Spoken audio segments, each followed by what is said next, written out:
प्रभु यीशु मसीह के नाम से आप सबको जय मसीह की। आज स्वागत है एक और नए वीडियो में, एक और नए विषय के साथ में आज हम उपस्थित हुए। मेरे प्रियो, आज हम जो विषय लेकर आए हैं उसको जरूर सुन लेना, शुरू से लेकर आखिर तक इस वीडियो को जरूर देख लेना। मेरे प्रियो, आज बहुत सारे लोग होते हैं, क्या होता है कि मसीह लोगों के ऊपर सताव बढ़ता है, तनाव बढ़ता है, तो क्या करते हैं, वो गलत कदम उठा देते हैं, गलत बातें बोल देते हैं, गलत थिंकिंग कर लेते हैं, वो गलत सोच अपने जीवन में ले आते हैं, जिससे कि आज वे प्रभु के वचनों के खिलाफ हो जाते हैं। मेरे प्रियो, आज मसीह के ऊपर एक प्रभु के विश्वासी के ऊपर सताव क्यों बढ़ता है, आइए हम इस वीडियो में जानेंगे पूरी तरह से।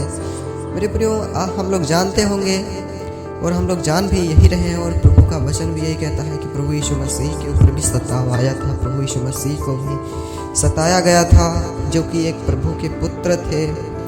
वे अच्छे रास्ते पे चलते थे, उन्होंने कोई गलतियां नहीं की, उन्होंने लोगों के लिए भलाई किया, उन्होंने कभी भी किसी का दिल नहीं दुखाया, उन्होंने सब कुछ पवित्र ही किया, जो भी किया अच्छा ही किया, उन्होंने लोगों को उद्धार दिलाया। फिर भी संसार ने उन्हें नहीं छोड़ा, संसार ने उनको मारा, संसार ने उनको सताया।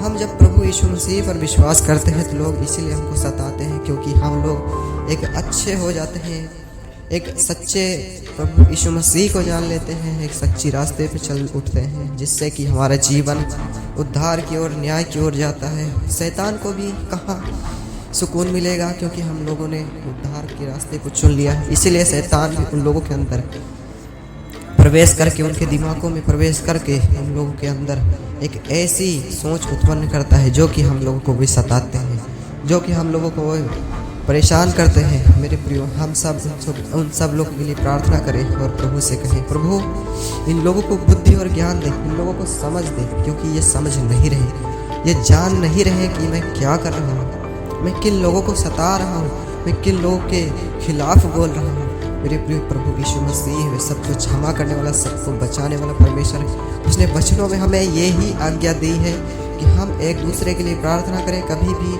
किसी के रास्ते में घाटा बनकर ना रहे, हम सभी के लिए रास्तों को खुला रखें, हम किसी के जीवन में एक समस्या का कारण ना बने, हम किसी के भी जीवन को एक ऐसे रास्ते पे ना पहुंचाएं जिससे कि उसका जीवन खराब हो जाए या बर्बाद हो जाए। हम किसी के भी रास्ते को ऐसा ना कर दें जिससे कि वे रास्ता चले तो वो गलत रास्ते पे पहुँचे। मेरे प्रियो, हम सब प्रभु यीशु मसीह के बेटे और बेटियाँ, हम सब सच्चे हैं, यीशु मसीह पर भरोसा रखने वाले हैं। हम लोगों को अच्छा ज्ञान दें, हम लोगों को अच्छी रास्ते बताएं। जब हम यह सब स्टार्ट करते हैं तो लोग क्या करते हैं, हम सबको सताना शुरू करते हैं, हम सबके जीवन में एक ऐसा रास्ता बंद कर देते हैं, एक ऐसा कार्य कर देते हैं जिससे कि हम लोग अपने जीवन में व्याकुल हो जाते हैं, परेशान हो जाते हैं। उन लोगों से, उन लोगों के बारे में गलत सोचना स्टार्ट कर देते हैं, गलत करना स्टार्ट कर देते हैं, उनको मारने के लिए शुरू कर देते हैं। ऐसा हमें नहीं कर रहा है। प्रभु का वचन कहता है, अपने विरोधी के लिए प्रार्थना करो, जो तुम्हें सताए उनके लिए प्रार्थना करो और उनके लिए बुद्धि मांगो कि प्रभु उनको बुद्धि दे। उनको नहीं पता है कि वे क्या कर रहे हैं। आज वे जब ऐसा करेंगे, आगे चलकर उनके साथ क्या होगा, प्रभु न्याय करेगा तो क्या होगा, वे ऐसा नहीं सोच रहे हैं मेरे प्रियो, क्योंकि शायद उनको अगर बुद्धि और ज्ञान होता कि मैं क्या कर रहा हूँ तो प्रभु को ना ही उल्टा सीध कहते, ना ही प्रभु के विश्वास करने वालों को सताते। मेरे प्रियो, हम लोग बस उन लोगों के लिए प्रार्थना करें। मेरे प्रियो, यदि आपको कोई गाल पे थप्पड़ भी मार देता है, प्रभु का वचन में ये कहता है कि यदि कोई तुमको थप्पड़ भी मार देता है तो दूसरा गाल फेर देना, लेकिन किसी को उल्ट के थप्पड़ न मारना, क्योंकि वहाँ पे यदि आप दूसरा थप्पड़ मारोगे तो वो तीसरा मारेगा, जिससे कि एक बहुत ही बड़ी लड़ाई खड़ी हो जाएगी, कोर्ट केस होंगे, मुकदमे होंगे, जिससे कि ना ही हमारा जीवन सही रहेगा ना ही दूसरे वाले का। क्योंकि मेरे प्रियो, ये संसार है, हम सबको सताने पे रहता है। हम प्रभु के नहीं थे तो, प्रभु के यदि हम नहीं होते तो शायद संसार ये हमें ना सताता। यदि हम अच्छे रास्ते को ना जानते तो संसार शायद हमें ये नहीं सताता। यदि हम सच्चे मार्ग पे अपनी बीमारियों से छुटकारा नहीं पाते तो शायद संसार के लोग हमें यह न कहते कि तुमने धर्म बदल लिया है, तुमने जाति बदल लिया है, तुमने अपने प्रभु को छोड़कर दूसरे के प्रभु को अपना लिया है। शायद वह हम सभी कहते हैं। जब हम बीमारी में होते हैं, जब हम समस्याओं में होते हैं तो लोग हमें पूछते नहीं हैं कि तुम क्या कर रहे हो, कौन से डॉक्टर के पास जा रहे हो। जब हम प्रभु पर विश्वास कर लेते, भरोसा कर लेते हैं तो लोग हमें कहने आते हैं कि तुमने धर्म बदल लिया है, तुमने जाति को बदल लिया है, तुमने अपने भगवान को छोड़कर दूसरे भगवान को अपना लिया है।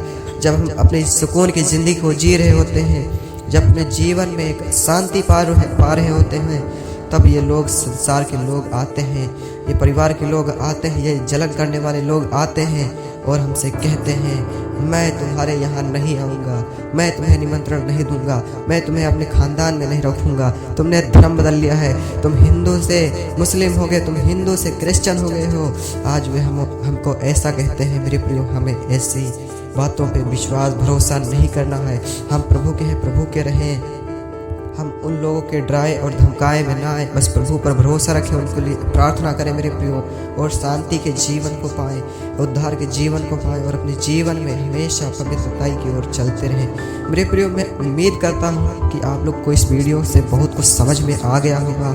हम कैसे अपनी मसीह लाइफ को जीवित रखें, कैसे चलते रहें मसीह लाइफ में, कैसे लोगों के लिए प्रार्थना करें, कैसे लोगों के लिए क्षमा मांगे और कैसे हम अपने प्रभु के वचनों पर चलते रहें, आपने जान लिया होगा। तो हम मिलते हैं नेक्स्ट वीडियो में। यदि आप चैनल पर नए हैं तो चैनल को सब्सक्राइब करें, वीडियो को लाइक और बेल आइकन को प्रेस करना ना भूलें। God bless you all.